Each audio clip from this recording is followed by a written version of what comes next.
Hi everyone. Real quick clip here just to show you how Evaporust works.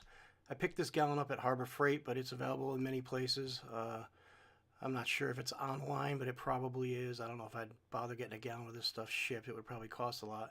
But if you're in the middle of nowhere and that's all you can do, you can probably get it. As you can see, I already put some Evaporust in a bottle here. And as a test, I just have this old 12-inch rule.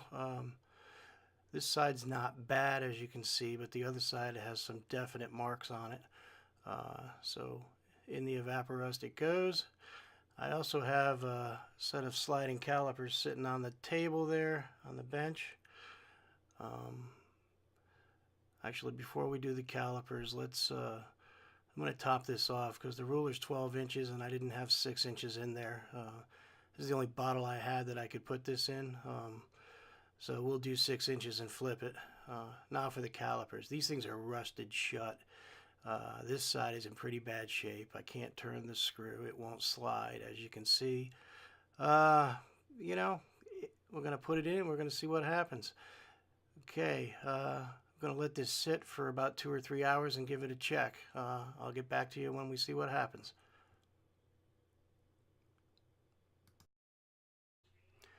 Okay, hi guys, welcome back. It's been about 40 hours since I threw the ruler and the caliper into the Evaporust. Here is a shot of the caliper. It cleaned up fairly nicely. It was wedged closed. It now opens quite easily. You can see a hole on the side there. That's where the turning nut was. Unfortunately, that was rusted to the point where when I tried to turn it to loosen it, it just snapped off. So it was just degraded to the point where it fell apart.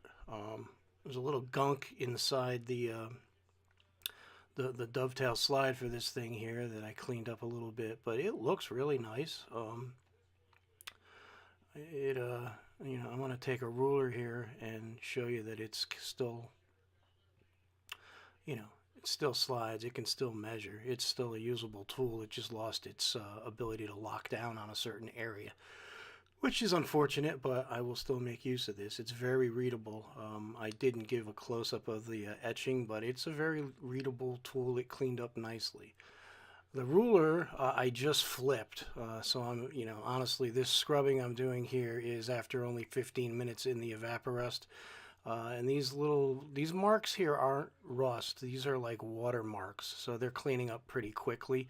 Unfortunately, the watermarks on the other side, the ruler cleaned up nicely, but Evaporust works on rust. It's not really a cleanser for. You can see it got clean, but it's not the tool to take watermarks off. I think I need to get maybe some WD-40 on this thing next and see what I can do to get it clean. But if you look back at the beginning of this video, this rule looks much nicer than it did. The transition point where I flipped it, I'm going to leave it in for, the night tonight and give it a scrubbing in the morning. But you can see how the one side cleaned up nice. I'm sure the other side will look just the same.